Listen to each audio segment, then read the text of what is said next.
And joining us from Manchester, England, we've got Craig White, who's a leadership coach and mentor of very high esteem.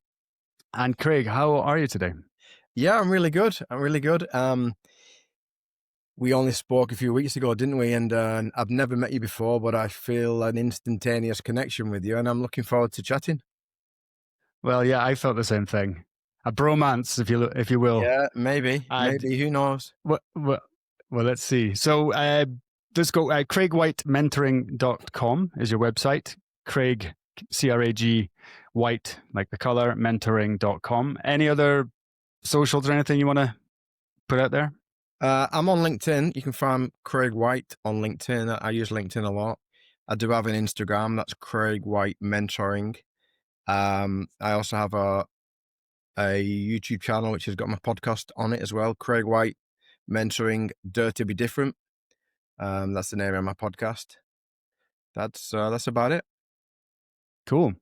All right. So you very briefly, you're a rugby coach from a very early age, at the age of 16, which is very unusual. Maybe we can talk about that a bit later. But I got introduced to you through our agent. Believe it or not, I have an agent. You have an agent too. And she said that you and I need to get together to speak because she thought I would get a lot from you and you might get something from me. I'm not too sure what I can bring to the party, but I'm hoping to get something from you. So she told me a very fascinating story about you, which is what we're going to talk about today. And for me, it seems to become quite a theme in this podcast with people doing just what you've done and maybe not quite in such a radical way. But let's just go straight into it. Let's get straight into the meat. Mm-hmm. So what happened? What happened when? Well, what happened when you went off to South America to find something? So when I went off to South America.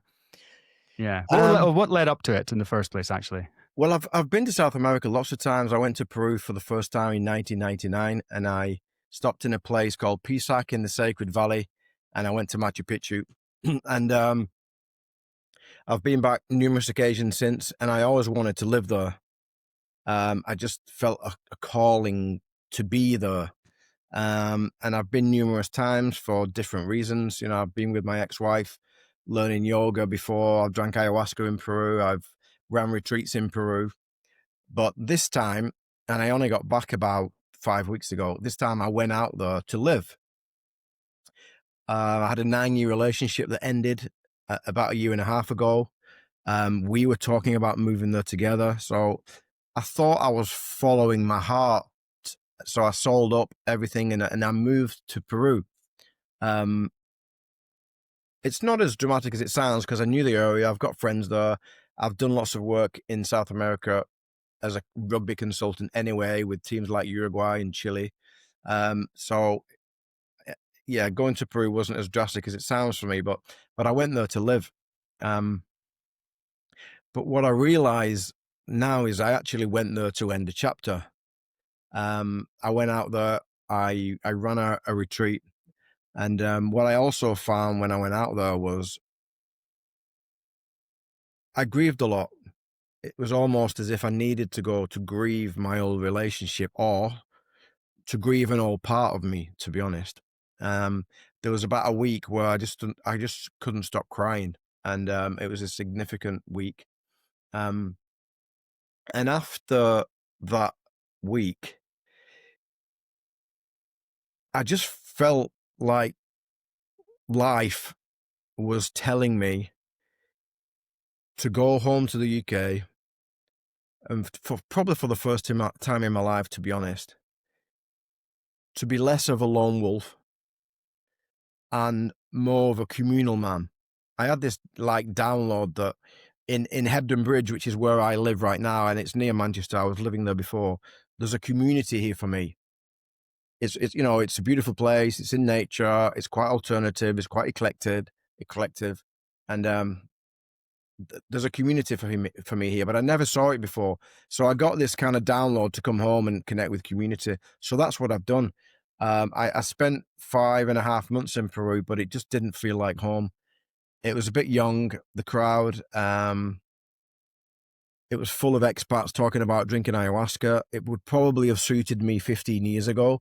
So yeah, I mean, I'm glad I went out there. I ran my program. I tried to connect. I didn't meet that many people. I felt lonely. I grieved a lot, and there was just a message to come home. So I followed my heart again to come home, and here I am in Hebden Bridge, feeling really good actually, feeling like I am prioritizing community. I've not had a car for 4 years. I've got myself a car. I've connected with old friends that I've not seen for years. I've connected with my brother on a deeper level. I'm trying to connect with my niece and nephew. I've connected on a deeper level with some people here who were kind of friends before. And yeah, it just feels really, really good to be here and prioritizing community and realizing that I don't have to be a lone wolf. So I guess I'm in that phase of my life now where um, I'm just finding a balance between sometimes being a lone wolf, and I believe every man needs to have that in his life, but at the same time being a community man and trying not doing things on my own and really making an effort to connect. Because for me, it's the connections that give us a felt sense of yes, I belong in this world. Yes, life's worth living. Life is beautiful. You know, not building businesses and trekking to the top of a mountain. I've done all that. For me now, at the age of 53, community is really important. And I'm not just saying that, I'm actually trying to do that, which has been hard for me because my brother went in the army when I was 8. I was kind of raised like an only child from that time. And I am actually okay on my own most of the time, but I realize there's a pull to connect. Well, you're about the same age as me, and do you have kids? I don't have kids, no. Yeah. Well, I was a lone wolf. I didn't get married till I was 40, and I was pretty much a lone wolf almost from my early 20s. And that was my early stage in my life. And lately, because I've got a wife and I've got kids, I'm very much into what would you even call it? The aspect of family, being a family man, spending as much time with my kids and the whole family, in fact, as possible. Also building up a community around you. So I like to say when people ask, I've got a tight circle. I Mm. know I have lots of friends and acquaintances, but the circle is actually quite tight. Are you finding the same thing? Yeah, I mean, I have got a tight circle, but the thing with relationships that I realize, any type of relationship, any type of connection, you know, I talk about this when I work with teams, corporate teams, and also professional rugby teams, is connection's not a given.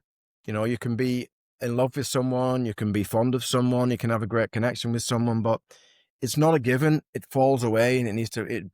We need to keep rebuilding it and reconnecting. Um, so, but I have got 4 or 5 kind of really strong male friendships that I want to deepen. I don't need a ton of friendships, but I long for really, really close friendships, guys that I can tell anything to and Mm. would do anything for me. And I've got those, and I'm really pleased to be able to nourish those as well. Are we talking about the kind of guy friends that would you'd help them bury a body? Yeah, oh, for sure. I'd do, That's I'd do good. any, I'd do anything for them, and they'd do anything for me. That's the litmus test for me. Is would they would they bury a body for you? But I get it. I like to go with my friends. We like to go up into the mountains and Yeah, go wild camping. Get the fire going and sit yeah. around the Oh, there's fire. nothing. There's nothing better. There's nothing like it, is there? It's so Yeah, primal, I isn't it? ran a leadership camp last week in the Lake District, which is a beautiful part of the UK, which you may or may not have been to. And it was actually with the Wigan Rugby League leadership team. It was with 9 of the players, and so good. One of my clients is a head coach of Wigan Rugby League. I've been working with him for 3 years. He's like a friend now, good friend. He's very open-minded, and it was his idea, and I was really pleased. I've never done it with a rugby team before. It was like a 2.5-day leadership retreat off grid, if you will. They lived in a teepee on top of the hill, and no phone for 3 days. We had a fire every night, and it's just so wonderful to sit around a fire with men. You know, With so some wonderful. good bottles of red wine, and we get those big Cote de Boeuf steaks out here. Ah, They're about this beautiful. thick. You know, the Yeah, ones that with the bone yeah, on it still. yeah, It's like a yeah, T-bone.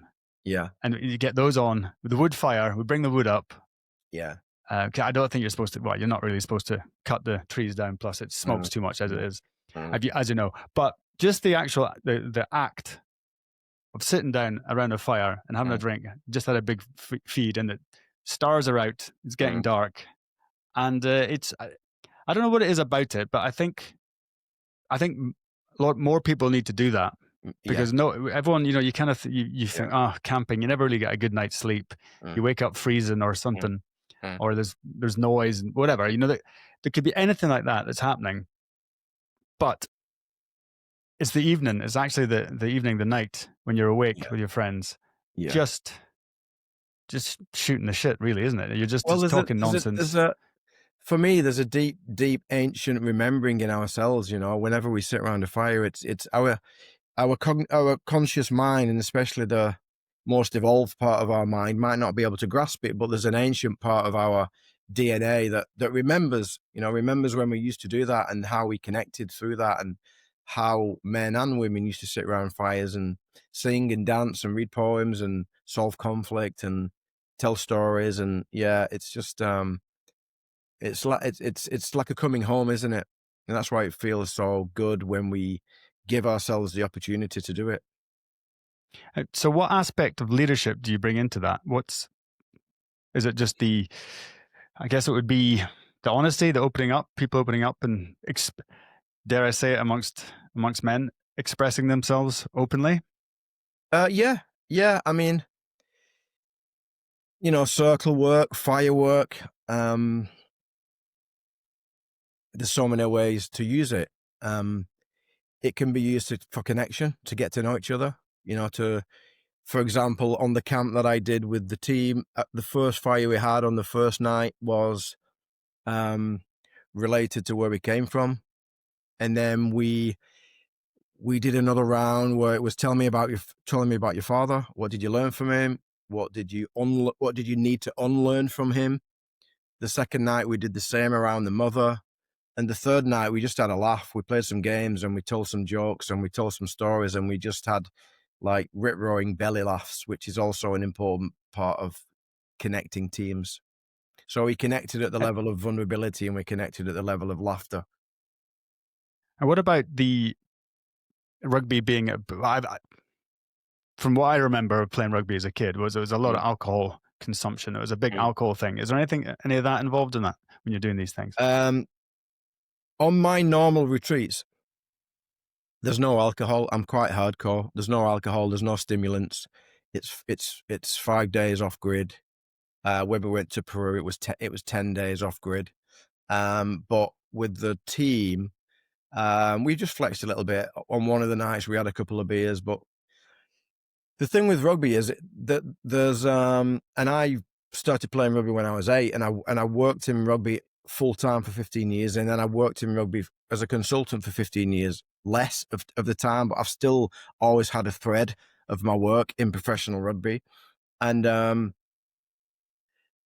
like everything, like any institution, like any sport, like any industry, like any job, like any activity, there's a light side and there's a dark side. And with rugby in general, the light side is connection, belonging, laughter, you know, moving through adversity together, teamwork, supporting each other, holding each other accountable, all these kind of fatherly qualities, um, feeling of good enough.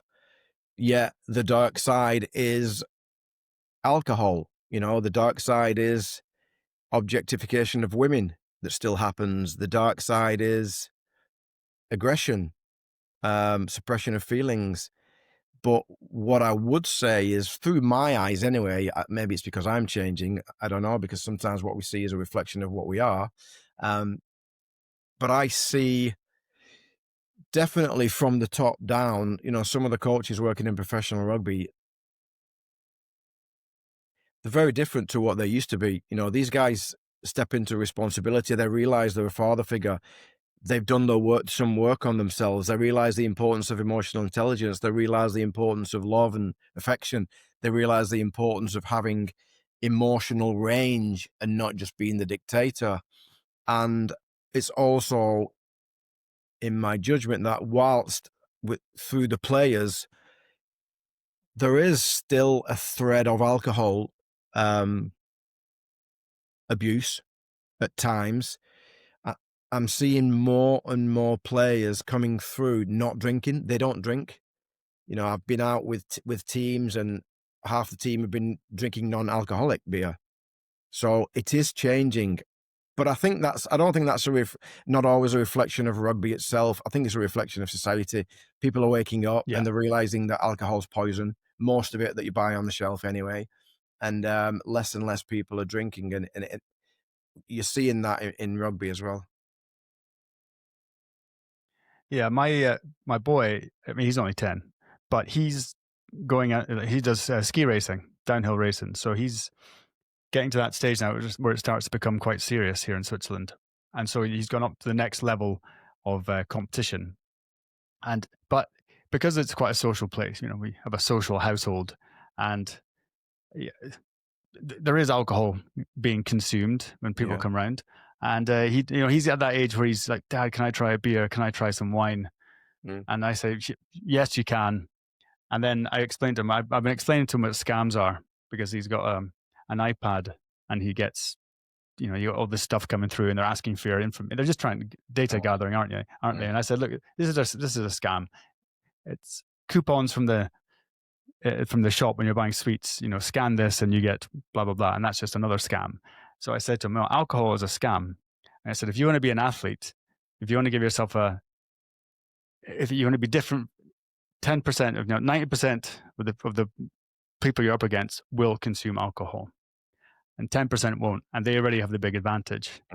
And he said, "What, really?" I said, yeah, absolutely. I'm not saying they're not good, but you're going to have a much higher chance of succeeding in your sport if you don't touch it." Which I think, he's only 10 and he still listens to his dad. And I can tell you for a fact that will change when he gets into his teenage years, as we know. I don't know what you think. What's your relationship to alcohol? Well, I don't really drink, and people that know me know that I would have drank when I was younger, but I only drank when I was younger because I didn't have enough confidence to speak to women, to be honest. That's the only reason. That's the only reason I drank. But I've never liked it, and people know that I've never liked it. Now, occasionally, I might be walking around the little town here, and I might say, "Do you know what? I feel like a cherry beer, or I feel like something like that." I don't know my beers. I just like cherry beer sometimes. I would probably have 2 beers a month, absolute maximum. Sometimes I wouldn't drink for months on end. I'm not a drinker. For me, it is poison disguised as a relaxant. But I still sometimes like to have a beer in my hand, sat in the sun, and with a couple of friends. It also depends on me as well. It depends who I'm with. Like, I've got a friend here, and we walk a lot in the hills, and we have real deep conversations, and he doesn't drink.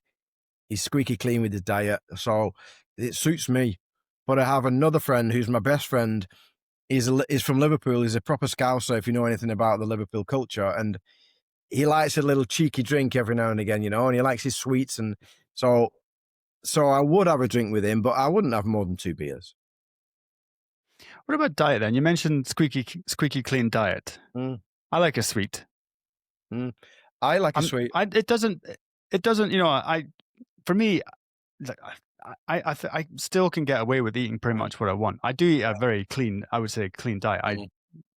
Everything's pretty much almost everything is home cooked, fresh, all that. But sweets, the kids are always asking for sweets, and if I don't have them in the house, I won't touch them. Yeah. Right. I'll dark chocolate. I get the dark 72% or 80% dark chocolate because nobody else eats it. But now my kids will eat it because there's nothing else. So if there's a packet of chocolate biscuits or some sweets in the house, then I'm the same. The gloves come off. I'm the same. What kind I of, do you mean, follow any particular kind of diet? And I was I just, mean, it's the not. reason I'm asking this, Yeah, I mean, oh, go ahead. I've probably got a mild sugar dependency, but I'm not as hard on myself as I was most of my life now. I mean, you know, where I grew up, you know, I was given artificial milk as a baby, which has got sugar in it. You're giving juice as a baby, which has got sugar in it. You're giving lollipops. I mean, what chance have you got when you just fed sugar, you know, all your childhood, and it's really hard to come off it. My mum's got an addiction to sugar. I know she has. She's had it all her life. So my relationship to that is I don't beat myself up anymore, to be honest. And I eat high quality chocolate and I eat dates and figs and I put those in my smoothies, and I'm not addicted to the kind of wine gums and the midget gems and stuff like that anymore.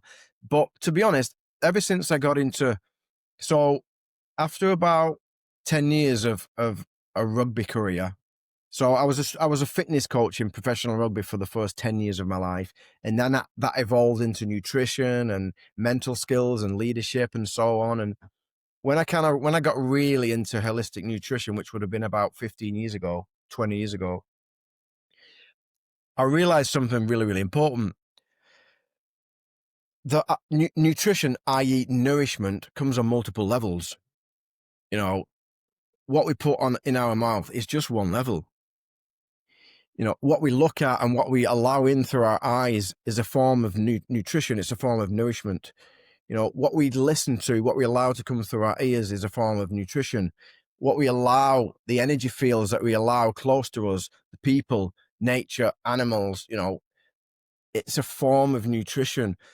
Touch, you know, who we spend time with, who we touch, how we touch ourselves, how we breathe, how much time we spend in nature. It's all nourishment for our bodies and our souls and our energetic being.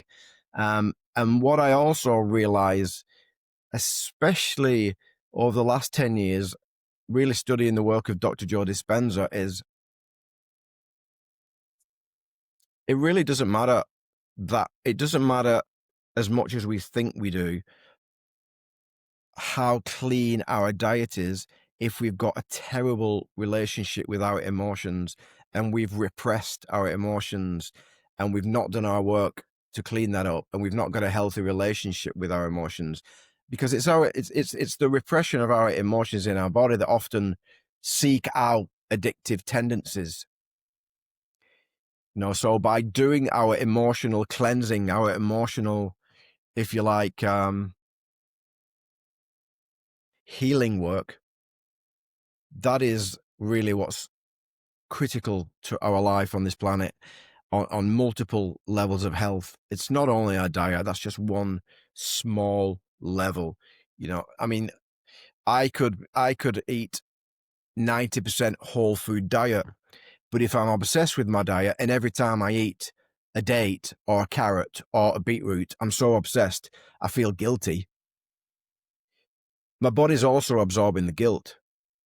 And that's arguably more destructive than the natural sugars in dates and figs, you know? So, you know, I look at nutrition like that, and it takes the pressure off, and it also makes me realize how important nourishment is beyond food. Like the greatest anabolic steroid is sleep. You know, sleep is the most important nutrient on the planet.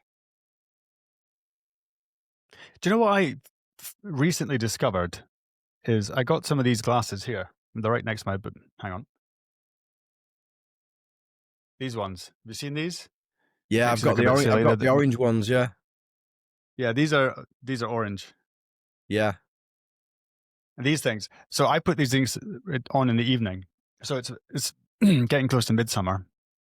4 days away from midsummer, and obviously I'm much further south than you are, but I grew up in the north of Scotland, so I know, you know, the sun doesn't go down till 10:30, 11 o'clock at night, and it's up again at 3. And even now, so this, you get the sun's up, but it's light a lot later. I put these on, you know, sort of 7 or 8 o'clock at night, and all the lights could be on. My wife thinks I'm a crackpot walking around with these glasses on. But saying that, I use them a lot, and my sleep is. I get to sleep really, really quickly now, Mm. and that was a bit of a revelation for me, because I didn't. You don't think about it, but there's actually a lot going on with these screens that we're using, and Yeah, how of course. badly it dysregulates our Yeah, bodies the light, the artificial light, it just tricks us. It just fucks up our circadian rhythms. massively. And funnily enough, and we're gonna go back to Peru in a second, by the way. And funnily enough, because of that, I still play a lot of football. In fact, I played last night, and I found that this season so far, I'm pretty much injury free, Right. just by, I think, getting much better quality sleep. And that Yeah. doesn't my wife she falls asleep instantaneously, which can be quite infuriating when that happens. And it takes me a good 20 minutes, half an hour to fall asleep. But these things really help. Really, really make you look a bit silly. But Yeah, I use them on airplanes. I've got some myself. Yeah, they're cool. Okay, we'll make it a thing. But I use it. I've got the clear ones, the blue light blockers, but they're the clear ones. Uh-huh. And I've got the reading ones, which are, because the eyesight's going a bit, and I've got their clear as well. So I just, if I'm going inside, I'm going to be sustained period of time inside, like in airplanes and Yeah. supermarkets or offices or whatever. I put them on, and Yeah. I'm getting that way. It's a bit of it's an easy they call it biohacking, but yeah. But when it comes to the diet, I totally agree, and like I said, I'm pretty good when it comes to maintaining a good quality diet, and I do eat a lot of good quality food. Yeah. And where I live, and so I don't, people, oh, are you eating sugar? Are you eating sweets? And I just whatever, And I think also, my opinion, solely my opinion, like you said, if you feel guilty about doing something, it's probably more damaging for your body than just having a bit, eating a Snickers or whatever you want to eat. For sure. I believe that. And so when you mentioned, well, I want to go back to you because you mentioned ayahuasca before. When did you start getting into that? I wouldn't say I'm into that now, but there was a time in my life. It's not part of my programs, by the way. It's just not something I want associated with my brand. But it's been useful for me on my journey. I guess the seeking journey for me would have the deep seeking journey, because I think we're seeking all the time. But the recognition that I was seeking probably started about, I don't know, 15, 20 years ago, when I got into yoga in a big way, and then travel around the world, training in yoga, training in meditation, spending time in India. And then I kind of came across plant medicine through going to Peru. And I don't know, maybe how long ago?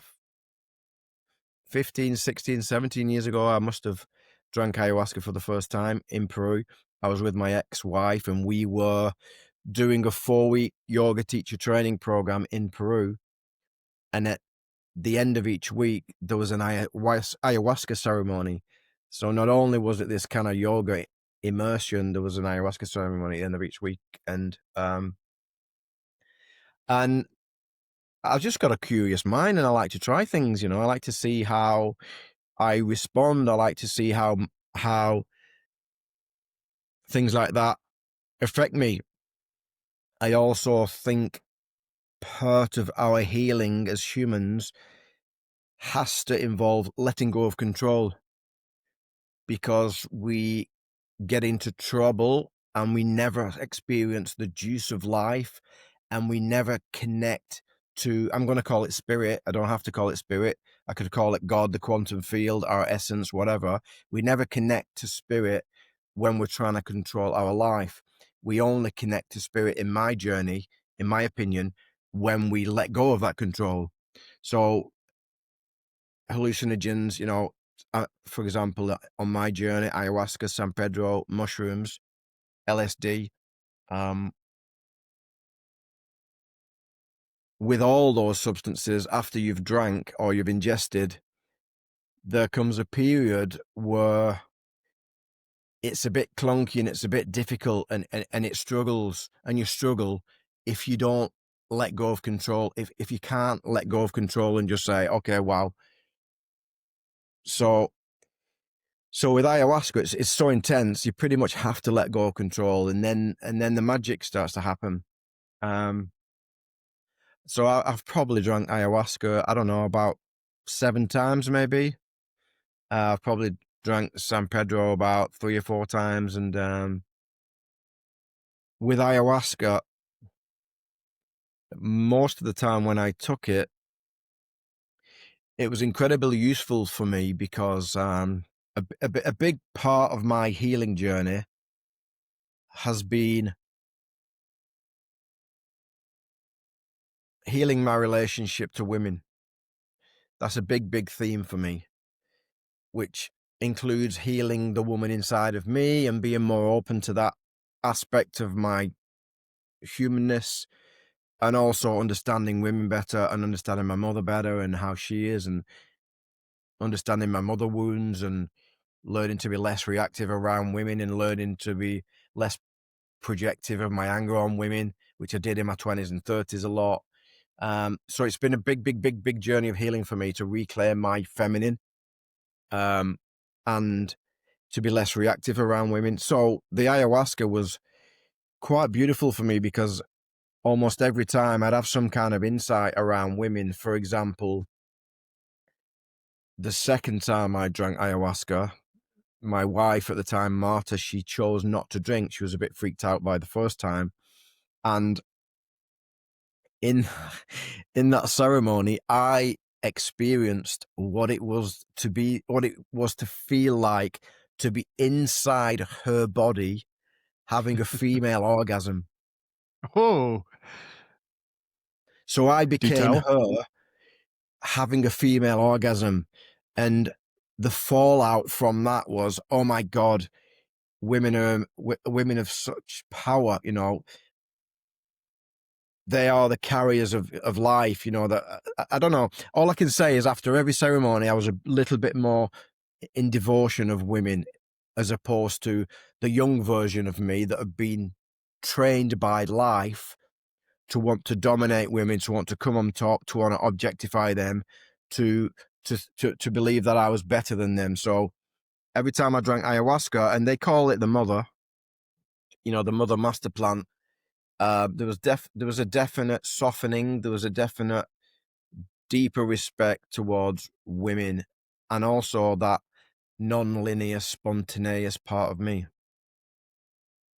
That's very interesting. What can you give any details on what a female orgasm feels like Um, it's compared to a it male feels like experience? the whole vibration of life is moving through my body. Hmm. It's a That's an interesting fullness. way to think. At the same time, it's a dissolution of self. It's so intense.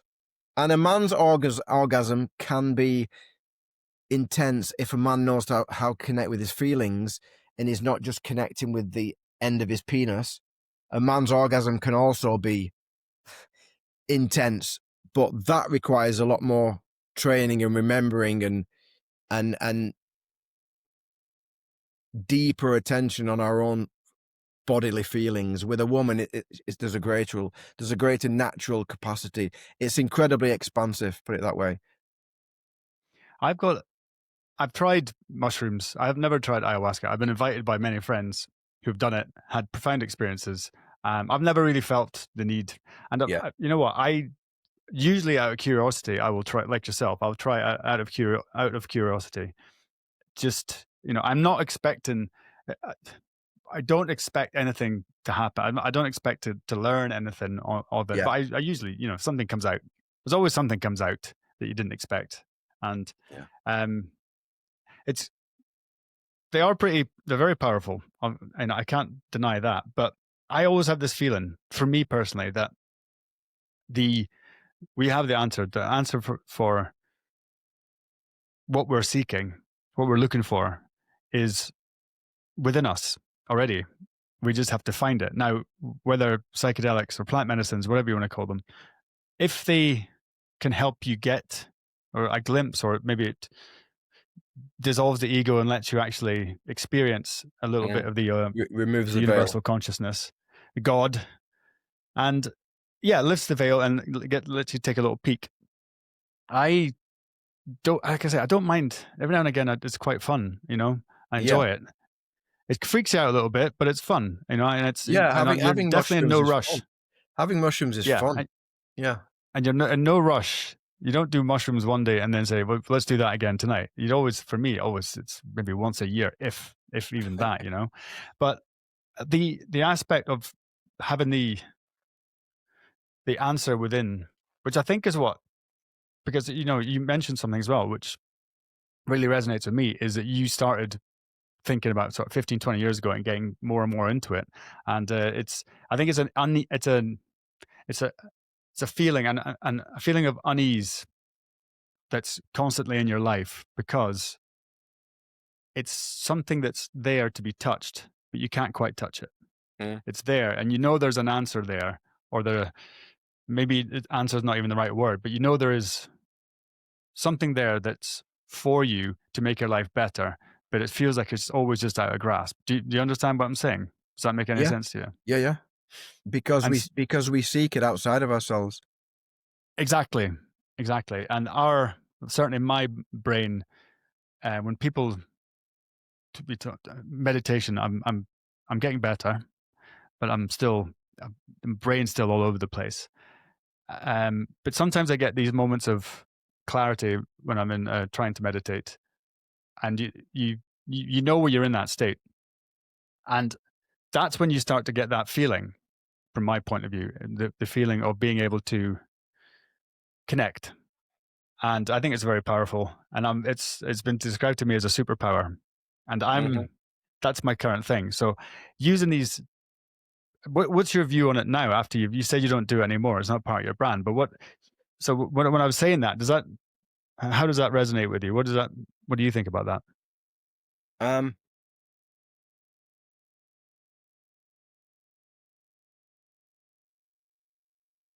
I think there's various phases in a man's in life as a human being. It can take longer to get through the various phases for some people, but we come into the world and there's this innocent phase where we become the innocent, and we're just downloading. We don't know any different, and then we kind of get into our teens and into our early 20s, and it's almost as if it's this learning phase. We're gathering information. We're trying things out. We become like an apprentice, and then we've got a set of tools. And then through our mid-20s, if we've managed to grow up with maturity, otherwise it could take longer. But through our mid-20s, we become this warrior. Then, especially as men, it's like this warrior phase, which can or not include family as well. It's like this warrior, proving oneself, protecting, providing, the hero. And towards the end of that, and for me, it was probably around about 38, 39. It can be later. This seeker kicked in. I think that's the next phase where we seek. But the seeking comes from a wounded place, because I realized that I was wounded. I went on a yoga retreat. It brought loads of shit up for me. And on one hand, I was like, fucking hell, what is that? I've just felt something in the meditation. My heart was ripped open. Wow. There's more to life than what I think it is. And all on the other side, there was the darkness. Why am I so angry? What am I angry at? Why did my brother bully me? Why did my mum do that? Why did my dad do that? And there's a dark side there. There's a wounded side there, and that promotes the seeking. And then the seeking phase, and that can obviously come in different forms. For me, it came in traveling the world, trying all these weird and wonderful things, but it doesn't mean that you can't seek through fatherhood, and that can't be a portal of self-discovery. But there is a phase of seeking where we come to a point in our life, and for me it was 39, where thinking, why have I been living this way? Who gave me those rules anyway? They're not my rules. Like, what do I want to keep? What do I want to get rid of? How can I get rid of it? And how do I create my own meaning of life? And so there's a seeking phase. And for a while, I was seeking on the outside, seeking love on the outside, seeking enlightenment on the outside, and seeking until it became tiresome. It became extremely tiresome. And I'm not saying that I've come through that phase and I'm enlightened. All I'm saying is I realize there's nothing to seek for, really, because it is actually here, and it's always been here. And it's interesting to hear you talk about meditation, because I've been meditating for years and I teach meditation, and the guys that really get it, in my judgment, there's people like Adyashanti, Rupert Spira, in the world right now, would say you can't be good or bad at meditation. It's not a doing. It's just a process of being. It's just softening the focus, softening your attention, rewinding back your perception, and realizing that there's a background of awareness. Call it stillness, call it emptiness, call it nothingness, call it quietude, that is our natural state, and it's our natural essence. And we just get lost. Our attention gets lost in the drama of sensory phenomena. Yet when you pull back from the senses and you rewind and you come away from everything that you think you know, and you come to a place of nothingness, as somebody like Joe Dispenza would suggest in his work, and you learn to stay here, and you learn to abide here, that becomes our natural state. So really, for me, the seeking now is just remembering to stop during the daytime, remembering to do it every single morning time. It happens automatically in nature, but it's just that capacity to drop into a state of being and non-doing.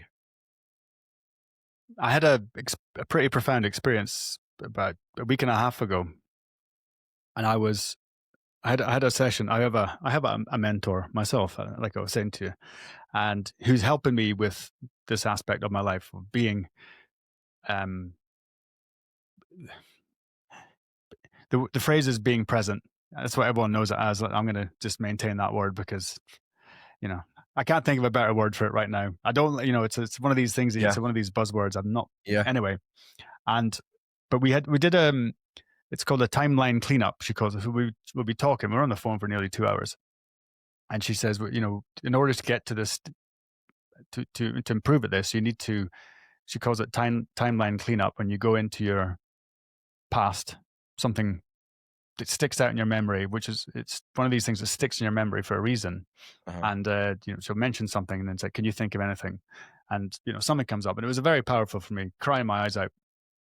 But after we finished the phone call, so it was about 2.5 hours on the bloody phone, and she's in the other side of the world, and I was, I stopped the phone call. I sat there and I closed my eyes and I went into the best meditative state I've been in so far.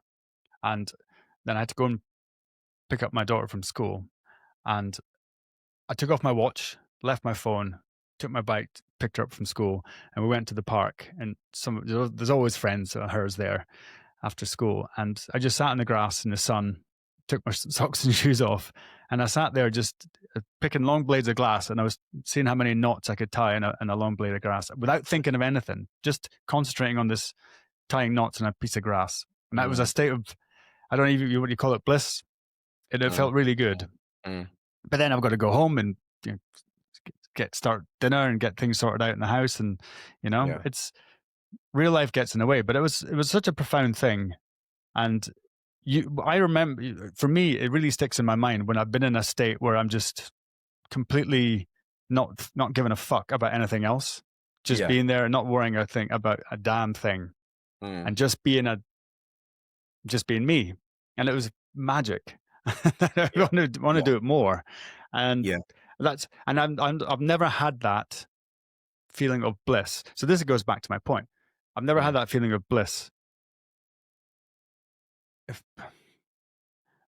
bliss, I guess, is the best word I can think for it right Mm. now. Mm. Mm. Um, on psychedelics, on plant Mm. medicines, Yeah. and I see a lot of people, and I've had a lot of people on here, the podcast, we've talked about psychedelics, and there is an effect, but they always, the ones who I think get it the best, they say you get this, you lift the veil, you see a different perception Mm. of life, Mm. and but then that's where the work begins. You're not just, I've done Mm. ayahuasca, I'm healed, Mm. right? Mm. Mm. And I know people who are almost, they're not addicts because it's pretty hard to get addicted to, but I Yeah. think they're addicted Yeah. to the feeling of it, who go and do it Yeah. often, and they come back and they've got a cross around their neck, or they've got beads in their hair or whatever, and they've got this blissful look on their face, and they say, "Oh, I'm a changed person." And I'm looking at them thinking, Mm. Mm. this is a dangerous position to be in. Yeah. It's a dangerous position to be in my opinion. I don't know what you think. Yeah, for sure. And it's a seeking phase. I remember being in Thailand with my ex-wife, Marta, and we were part of a tantric yoga school, and we did a lot of deep practice, deep meditations, long meditations, silent meditation retreats. And I remember saying to her once, "Are we spiritual?" I remember saying, "Are we spiritual? We're spiritual, aren't we?" It was almost as if I had to go through this spiritual bypassing phase, and I had to seek, like I'm saying, like I just spoke about these phases of life, and I do think you need to go through that seeking phase before you can go into what Joseph Campbell and people like even Carl Jung and Abraham Maslow would say the mentorship phase of life, which is like in late 50s, and then when we get to 70, we become like this elder. We go through these different phases. So I think, you know, coming back with a cross on and wearing white robes and stuff like that, for some people, I taught yoga and we had to wear white when we taught yoga in Mexico. Um, it's just I'm not part of judging. it's just part of the process. There was a time in my life, even 7 years ago, 6, 7 years ago, there's a time in my life where there was a tremendous split. On one hand, I was living what I believed was this spiritual life, doing things that I thought was spiritual, but I was the only one labeling it spiritual. And then I was doing other things that I was labeling weren't spiritual. And it's only now, as I'm a lot more integrated, that I see how nonsense that was, and I see how everything's spiritual. Everything that manifests from consciousness is arguably spiritual because it comes from spirit. Whether I'm drinking with my mates, sat around the fire with my mates, doing yoga, walking in nature, dancing, it's all fucking spiritual. Relationships, absorbing my partner's anger without reacting, it's all spiritual. But I had to go on a journey to realize that. Have you Yeah, and the have other you thing ever it's interesting you were talking about that peak experience that you had. So I would say that on my, I guess, quest, as in putting the effort in to seek,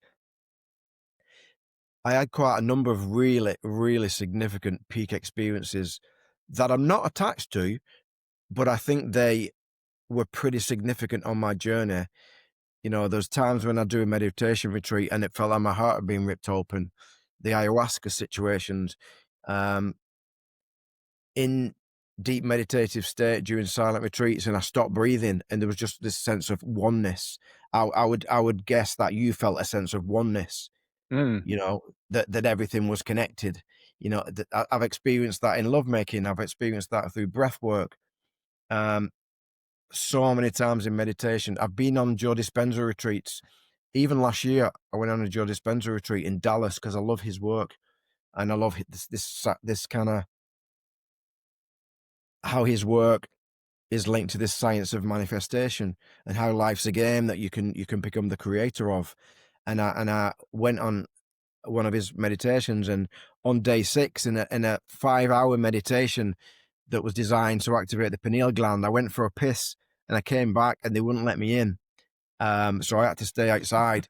But what happened was, in my disappointment, I just said, fuck it, and I'll just lie on the ground. I completely let go of any technique. And for about half an hour, I had this, I mean, the only way I can describe it is I had this full body orgasm for half an hour. My body was vibrating and it couldn't keep still. And I didn't give a fuck if anybody was watching, because people were watching. I'd just gone into the cosmos, whatever. If you asked Joe Dispenza, he would say that my heart and brain was so much in coherent state that I connected to the quantum field, and I was just kind of vibrating, and there was some kind of upgrade happening to my nervous system. So that was a really, really peak experience that lasted. I was like on cloud 9 for 9. Now it's disappeared now, and it's gone, and I'm not attached to it. But the point I'm trying to get to is, for so many years, I was identified with Craig, who lives here in drama, plugging into life through his senses. But and when we're plugged into that aspect of reality, because we're 100% identified with personhood, we take everything personally. You know, we're worried what other people think. We're sensitive. We get triggered really easily. But after these peak experiences for me, and also being able to just drop into a state of beingness more and more with greater ease and naturalness, is I'm still some kind of a person, and I have a body and human being, but I also have a deep reverence, and I also identify with spirit. I also realize that I'm also spirit. I'm also spirit, this non-physical, non-descriptive source of awareness, which is the well of this sensory manifestation of life. And because of that, I don't take things as personal as I used to.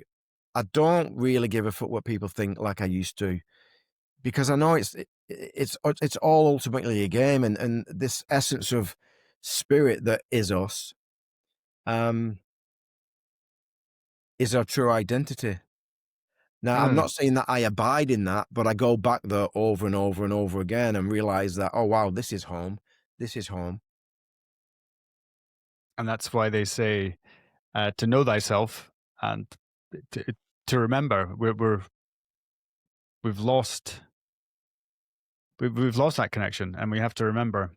And I'm being taught that just now, and I've noticed really quite big differences in my life now. I'm certainly much less quick to anger, and I'm much less reactive, and I just find myself, because of what I do, I have to I have to stay up to date on what's going on, and it takes over my life a little bit, and I spend a lot of time online just absorbing information, and there's none of these things I can do anything about. No. What's happening in Iran, what's happening in Ukraine, all over the world.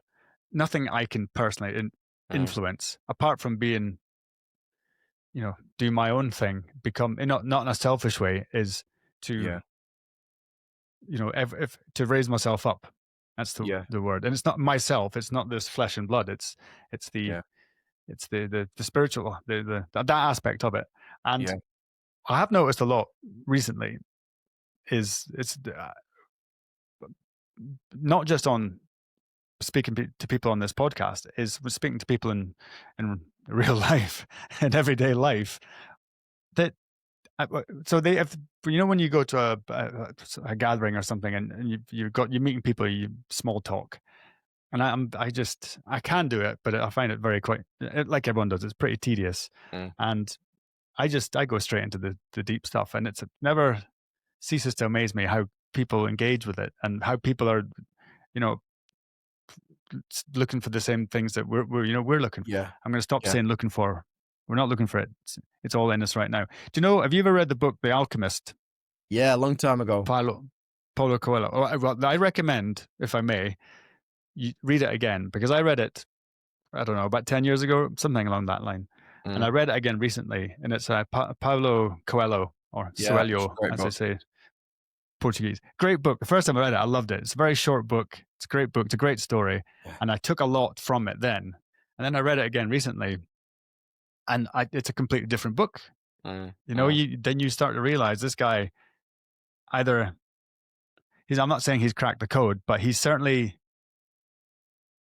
understands an awful lot more than I did 10 years ago. And then I understand a lot more now. If I read that again in 10 years' time, I'm probably going to learn more from it. So this one, I don't think he certainly is far more adept, well, certainly than I am. And I find it when I speak to people, and there is this, when I go back to Scotland, and I don't go back that often, but when I see my friends, we're all grown up, families, works, businesses and things, regular life. If I walked into the bar when I was 18 and said hi to my friend and gave him a big hug, violence would have probably ensued. Yeah.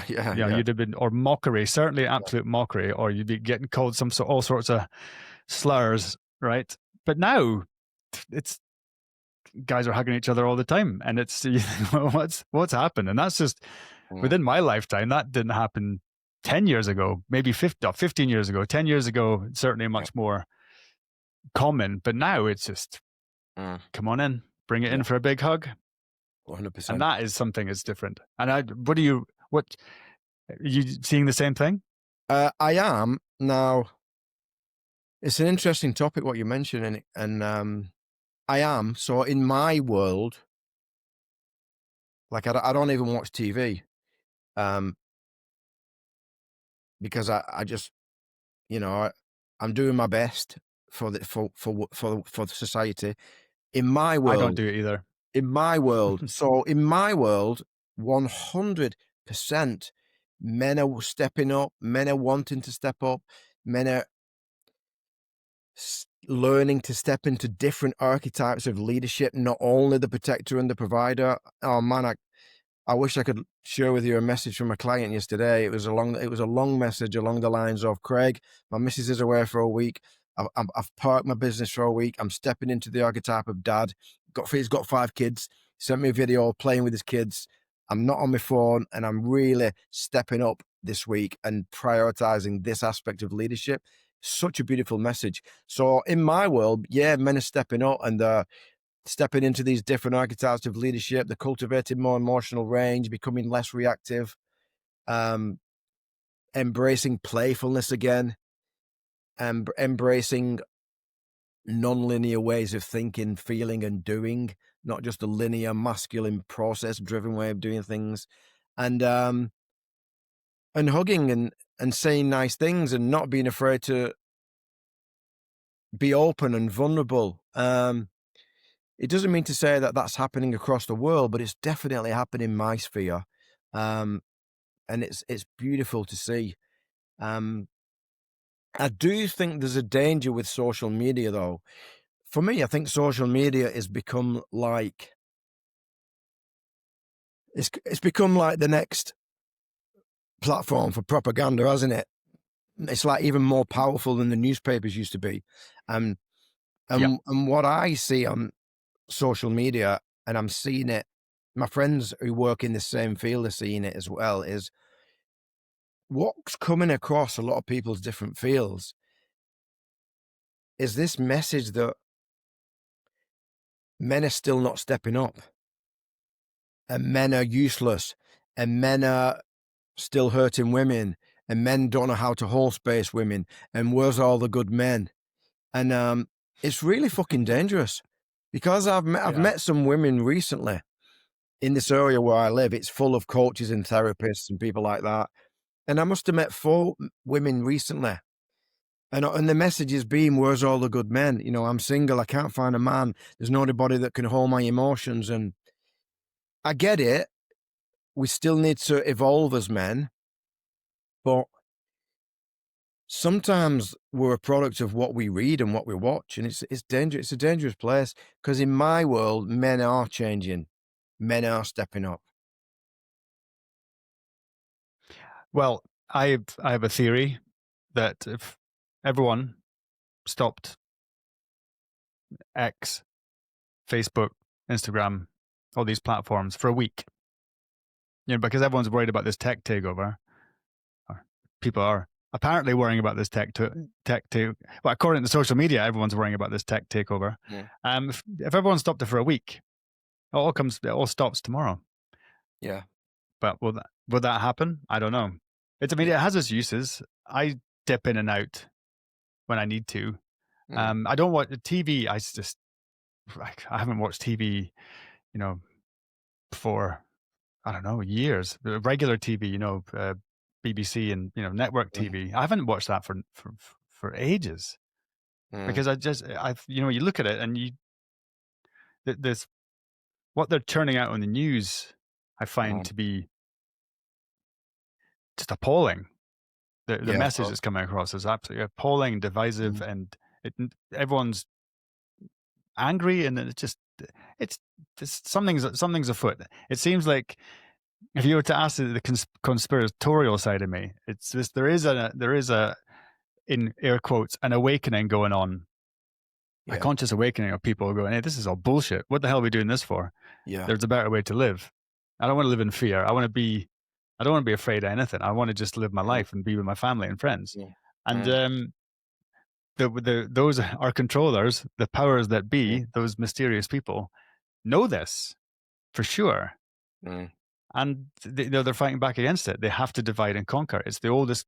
It's the oldest trick in the book. It's the Yeah. oldest play in the playbook. Yeah, for sure. I But mean, the other ah, thing to say as well is, which could be controversial, go ahead. let's say, so the Russian war, right?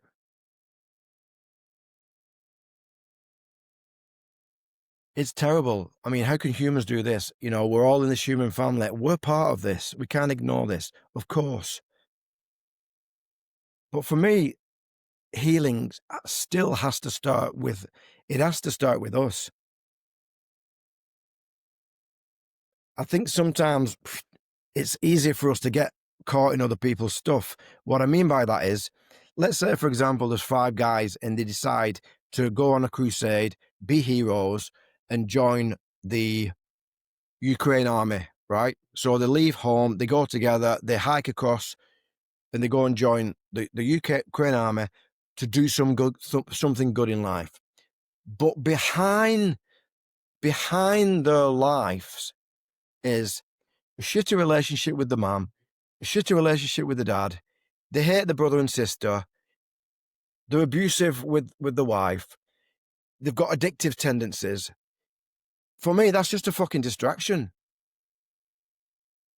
We've got to, for me, we have to pull it back to us.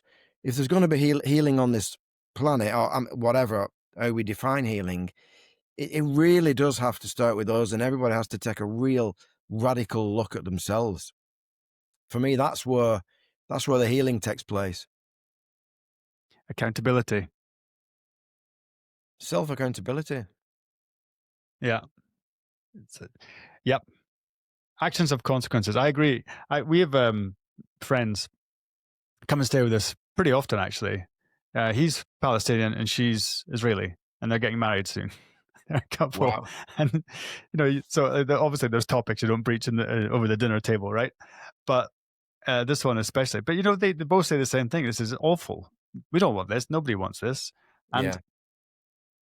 it's people at the end of the day, right? And I can't stand it when people pick a side, because all I really care about is people not getting killed, right? Of course. Civilians or soldiers. It's not no one. It's just the whole thing. I find really toxic, and if you stray off the narrative of whoever you're talking to, you get they lose their minds, and I mean, yeah, it's difficult to understand, isn't it? it is difficult to understand, and Me too. I'm guilty of it as well. I'm much better now. I'm much better now. I'm much less reactive because that's, sometimes you get your buttons pushed and it's very, very hard not to react. But I've been taught it's very simple. I just, you before you react, just it's a breath, right? And you start, feeling your heartbeat and breathing, Yeah. and breathe out and basically do the opposite of what you're about to do, Yeah. which is Yeah. start shouting or lose your rag or whatever it was going to be, and do Yeah. the exact opposite thing. Yeah. And that served me really well. Yeah. And yeah, it's interesting. So you're teaching all this kind of stuff. That's, yeah, man. Well, it just shows you get where you get to a place in life where you're supposed to be, right? And you're doing your bit. And well, I don't know. I try and get inspiring people to come on to this podcast and talk about things like this, so that if people listen and say, well, actually, you know what, maybe there is a better way. Yeah. You you mentioned before you had this feeling to go to Peru, and it's one of these places I want to visit. I've got a fascination with ancient civilizations, like pre-flood, or I don't know. You know what I'm talking about. So it's Sacred Valley in Peru. You've got Cusco and Sacsayhuaman, Ollantaytambo, Yeah. all these different places. Yeah. And they're just finding more and more cool stuff there. Little alien beings and these little mummies. Well, not even mummies. They're like mummified. They look like aliens. Yeah. And did you go visit any of these places? Yeah. Machu Picchu, obviously, you've been to. Yeah. I've been to Machu Picchu maybe 6 times. I've spent a lot of time in Sacred Valley. It's probably my favorite place in the whole world. But intuitively,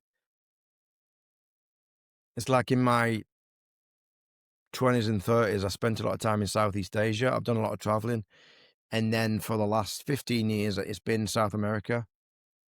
But intuitively, I feel like a chapter has just ended.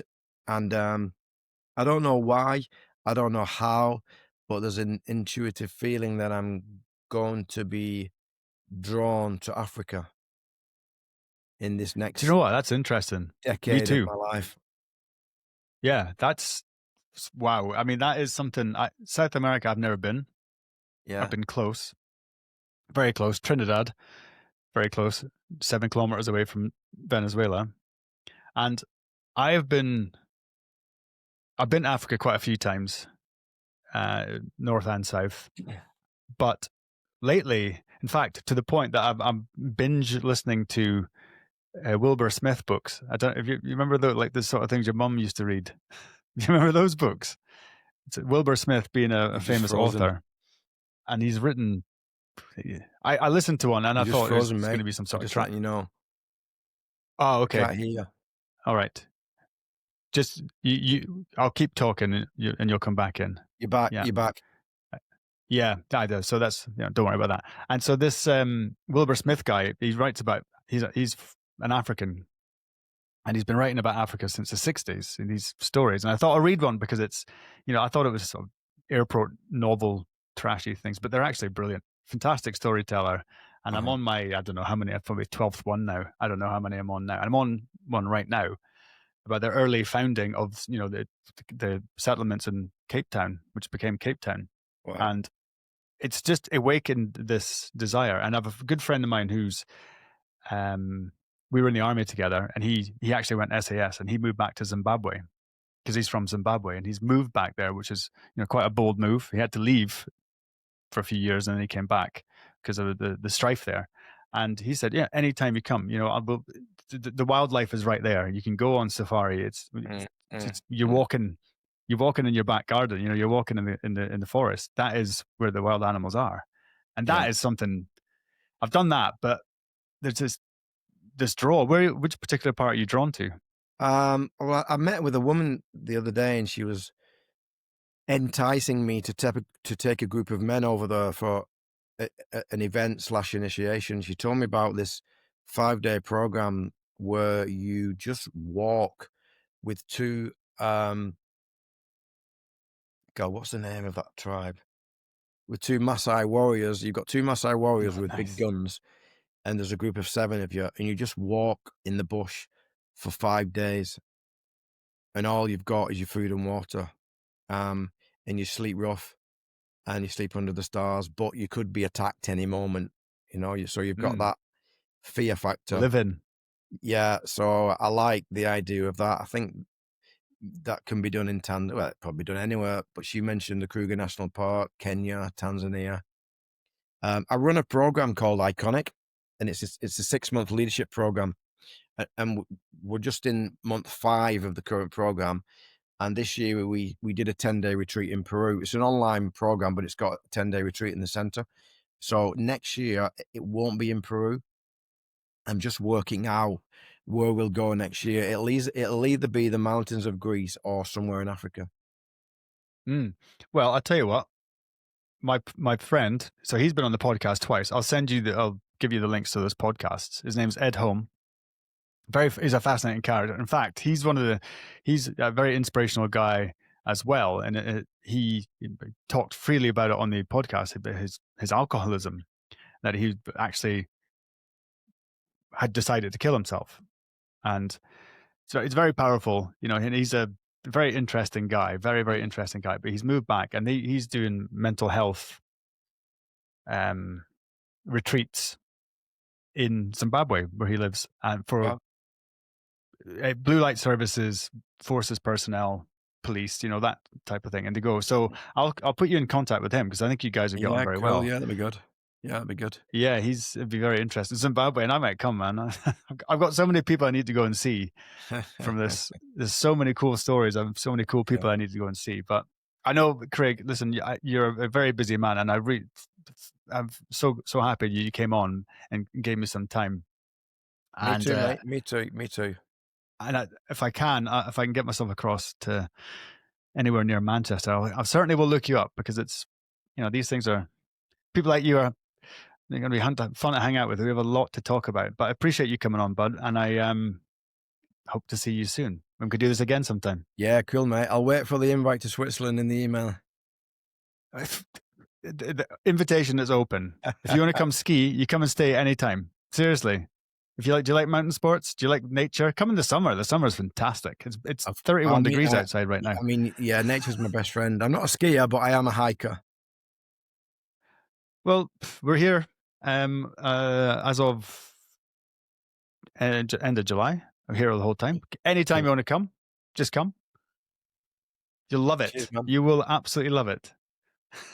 We'll talk about it after, all right? You don't have to. I'm not selling you on Switzerland. But...